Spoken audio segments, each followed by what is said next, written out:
तो दोस्तों, कुछ लोग होते हैं जिनके लिए क्रिसमस का मतलब होता है खुशियाँ, लाइट्स और फैमिली गैदरिंग्स। लेकिन इस कहानी के नरेटर के लिए क्रिसमस हमेशा से एक ऐसा बुरा सपना रहा है जो हर दिन, हर साल उनके लिए कोई ना कोई बड़ी तबाही लेकर आता है।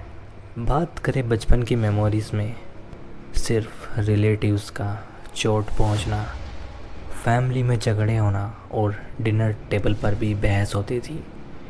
तो सिलसिला शुरू हुआ था 1989 के क्रिसमस पर, जब उनके एक अपने रिलेटिव ने अपनी कॉलर बोन तोड़ दी, जिसके बाद 1997 में उनके भाई ने फैमिली कार के एक लैम्प पोस्ट में क्रैश कर दी और साल 2000 में उनकी दादी ने टर्की पकाते वक्त पूरे किचन में आग लगा दी। लेकिन ये कुछ भी नहीं था। असली ट्रेजेडी तो साल 2008 के क्रिसमस पर उनका इंतज़ार कर रही थी। एक ऐसी ट्रेजेडी जिसने उनकी पूरी ज़िंदगी को डिस्ट्रॉय कर दिया था। तो साल 2002 में उन्हें जेनिफर मिली, 2004 में एंगेजमेंट हुई और 2006 में शादी, और साल 2008 के स्प्रिंग में उनका एक बेटा हुआ जिसका नाम नोआ था। ये उनका एक नए शांत टाउन में एक नए घर में पहला क्रिसमस था। पूरी फैमिली बहुत खुश थी। लेकिन क्रिसमस से जस्ट कुछ दिन पहले, जब नरेटर हॉलीडेज से पहले ऑफिस में लेट काम कर रहे थे, उनके घर में एक इंट्रूडर ब्रेकिंग करता है। यहाँ पर इन्वेस्टिगेशन में एक अजीब बात सामने आई। उस चोर ने घर से एक भी चीज़ चुराई नहीं, कुछ भी अपनी जगह से हिलाया तक नहीं। वो सीधा अपस्टेयर्स गया और जेनिफर पर अटैक कर दिया। पुलिस ने इसे अब तक का सबसे एनिमलिस्टिक और सेंसलेस क्राइम बताया। जेनिफर का खून दीवारों पर था, लेकिन पुलिस को उस मॉन्स्टर का कोई सुराग नहीं मिला। वो केस पूरी तरह ठंडाई में चला गया और नरेटर को कोई पता नहीं चला कि उनकी हंसती खेलती फैमिली के साथ ऐसा क्यों हुआ। जेनिफर के जाने के बाद नरेटर ने एक पुराना मिड सेंचुरी घर खरीदा। वो अपने 8 साल के बेटे नोआ के साथ एक फ्रेश स्टार्ट चाहते थे। नोआ हमेशा चुपचाप रहता था, लेकिन जब भी बोलता तो सिर्फ क्रिसमस और सेंटा क्लॉज की बातें करता था। नोआ बातें करने से ज़्यादा चीज़ें ढूंढने में एक्सपर्ट था। पिछले साल उसने अपने सारे क्रिसमस प्रेजेंट्स गैराज में टूल्स के पीछे से ढूंढ निकाले थे। इसलिए इस साल नरेटर ने सारे प्रेजेंट घर के पुराने एटिक यानी छत के अंदर छुपा दिए। उन्हें पूरा कॉन्फिडेंस था कि नोआ उन बाहरी लकड़ी के एटिक स्टेयर्स को नीचे नहीं खींच पाएगा। तो दिसंबर 11 का दिन था। हॉलीडे शॉपिंग कंप्लीट हो चुकी थी और स्कूल की छुट्टियां भी शुरू होने वाली थी।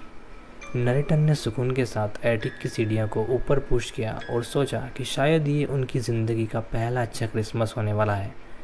लेकिन उन्हें नहीं पता था कि नाइटमेयर शुरू हो चुका था। 5 रात पहले नोआ टीवी देखकर अपने रूम में सो गया था।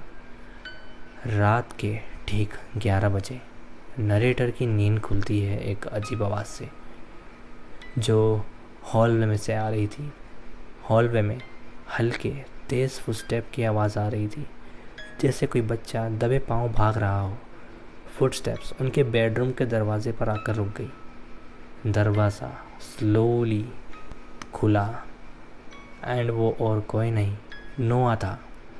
उसे देखकर नरेटर थोड़ा अलर्ट हुए कि इतनी रात को ये बाहर क्यों घूम रहा है। उन्होंने पूछा, नोआ क्या हुआ, तुम इतनी रात को बाहर क्या कर रहे हैं?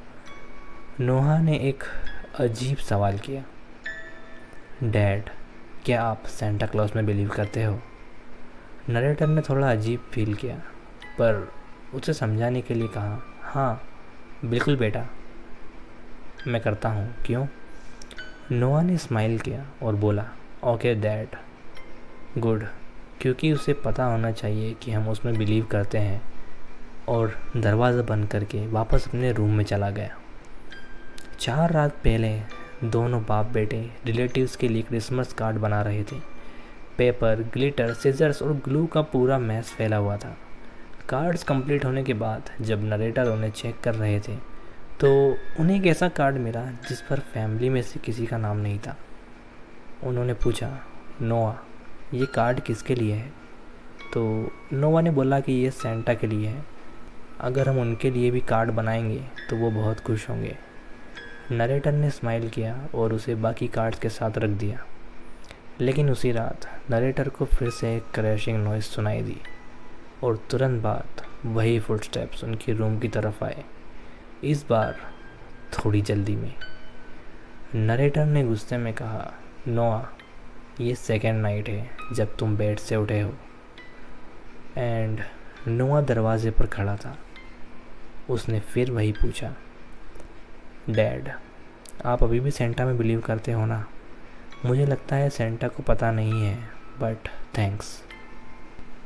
नरेटर ने जब उस क्रैशिंग नॉइज़ के बारे में पूछा तो नोआ ने अनजान बनकर उस बात को काट दिया और अपने रूम में भाग गया। नरेटर को लगा कि उनका कोई इल्यूजन होगा और वो सो गए। 3 रात पहले नरेटर टीवी पर फुटबॉल गेम देख रहे थे और नोआ पास ही बैठकर क्रेयॉन से ड्राइंग कर रहा था। जब नोआ थोड़ी देर के लिए रूम से बाहर गया तो नरेटर ने उसके पेपर्स चेक किए। वहाँ पर कोई ड्राइंग नहीं थी, वो एक लिस्ट थी। उन्होंने नोआ से पूछा कि नोआ, क्या ये तुम्हारी सेंटा की लिस्ट है? क्या ये टाइम पर मेल हो पाएगी? नोआ ने जवाब दिया, नहीं, मेल नहीं करना। सेंटा ने कहा है यहीं छोड़ दो, उन्हें पता चल जाएगा क्योंकि वो मैजिक मैन है। एंड उसी रात फुटस्टेप फिर हॉल में सुनाई दिए, लेकिन इस बार नोआ उनके रूम में नहीं आया।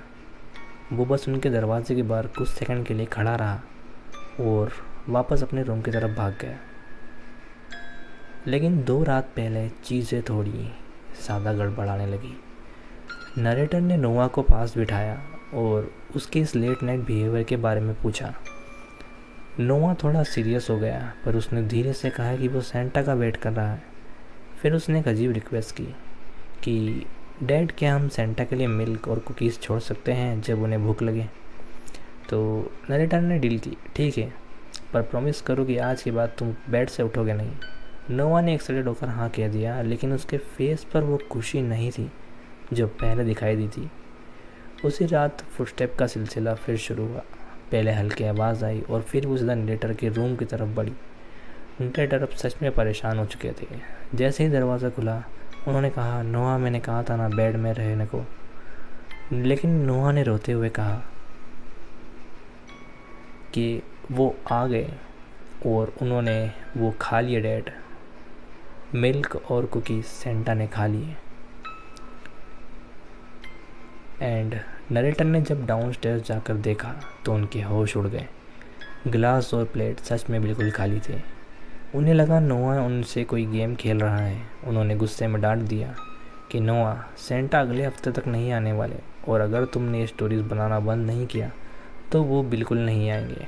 तुम्हें समझ आ रही है? नोआ रोते हुए अपने रूम में गया और दरवाज़ा बंद कर लिया। तो कल रात चीज़ें बहुत अजीब हो गई। नोआ ने दिन भर उनसे बात नहीं की। नरेटर ने जब उसे सच बताने को कहा कि मिल्क और कुकीज़ किसने खाए तो नोआ ने उन्हें गुस्से से देखा। वो अपने रूम में गया, एक फोल्डेड रेंड कंस्ट्रक्शन पेपर लेकर आया। उसने कहा, ये कार्ड सेंटा ने मुझे दिया है आपको देने के लिए। एंड नरेटर ने अपना कंट्रोल खो दिया। उन्होंने गुस्से में उस कार्ड को नोआ के सामने ही फाड़ कर डस्टबिन में फेंक दिया। उन्होंने चिल्लाकर कहा कि नोआ, अब बस बहुत हो गया। अगर ये स्टूपिड गेम बंद नहीं हुए तो क्रिसमस कैंसिल कर दिया जाएगा। नोआ ने रोते हुए कहा, मुझे मॉम चाहिए, मुझे मॉम एंड डैड वापस से साथ में चाहिए। और वो रोते हुए चला गया। ये बात सुनकर नरेटर को बहुत गिल्ट फील हुआ। उन्होंने तय किया कि आज रात वो नोआ को अपने ही रूम में सुलाएंगे ताकि उसे अच्छा लगे और वो उस पर नज़र रख सकें। लेकिन आखिरी रात बहुत ज़्यादा टेरिफाइंग होने वाली थी। रात के ठीक 11 बजे नोआ ने नरेटर को जगाया एंड नोआ की आवाज़ काँप रही थी। उसने कहा, डैड, इट्स टाइम। सेंटा ने हमारे लिए डाउनस्टेयर्स एक सरप्राइज़ रखा है। नरेटर फ्रस्ट्रेट था, पर उन्होंने इस बार पेशेंस रखा। नोआ उनका हाथ पकड़कर उन्हें डाउनस्टेयर्स लिविंग रूम में ले आया और जो उन्होंने देखा उसके बाद उन्होंने अपनी आंखों पर विश्वास नहीं किया। पूरा क्रिसमस ट्री लाइट से चमक रहा था और जो प्रेजेंट्स उन्होंने एटिक में ऊपर लॉक किए थे वो सारे के सारे पेड़ के नीचे लाइन से सजे हुए थे। नरेटर को एक बहुत ही गहरा शौक लगा था। उन्होंने कांपती आवाज़ में पूछा, नोआ, तुमने ये सारे गिफ्ट नीचे कैसे लाए और सेंटा एटिक के अंदर कैसे गए? नोआ ने रोने वाली आवाज़ में जवाब दिया। नोआ ने कहा, मैंने नहीं किया डैड। सेंटा पूरे हफ्ते से उसी एटिक के अंदर रह रहे हैं। उन्होंने मुझे प्रॉमिस करवाया था कि मैं ये सीक्रेट किसी को ना बताऊं। नरेटर की सांस अटक गई थी। उन्होंने बिल्कुल धीरे से कहा, क्या सेंटा अभी भी घर के अंदर है? नोआ ने कुछ सेकंड का पॉज लिया और बोला, नहीं। उन्होंने कहा सरप्राइज़ मिलने के बाद और उनका लेटर पढ़ने के बाद वो चले जाएंगे। पैनिक में नरेटर डस्टबिन के पास भागे। उन्होंने उस फाड़े हुए कार्ड को निकाला और उसे अनफोल्ड किया और उसे जोड़ने लगे।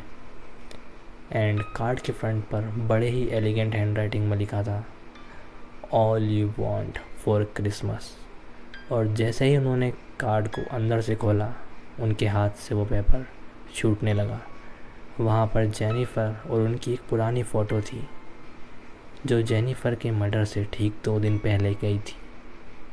और उस फ़ोटो के ऊपर जेनिफर के ही सूखे हुए ब्लड के निशान थे।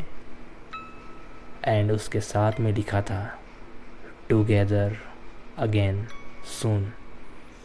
नरेटर के हाथ काँप रहे थे, वो हिल तक नहीं पा रहे थे।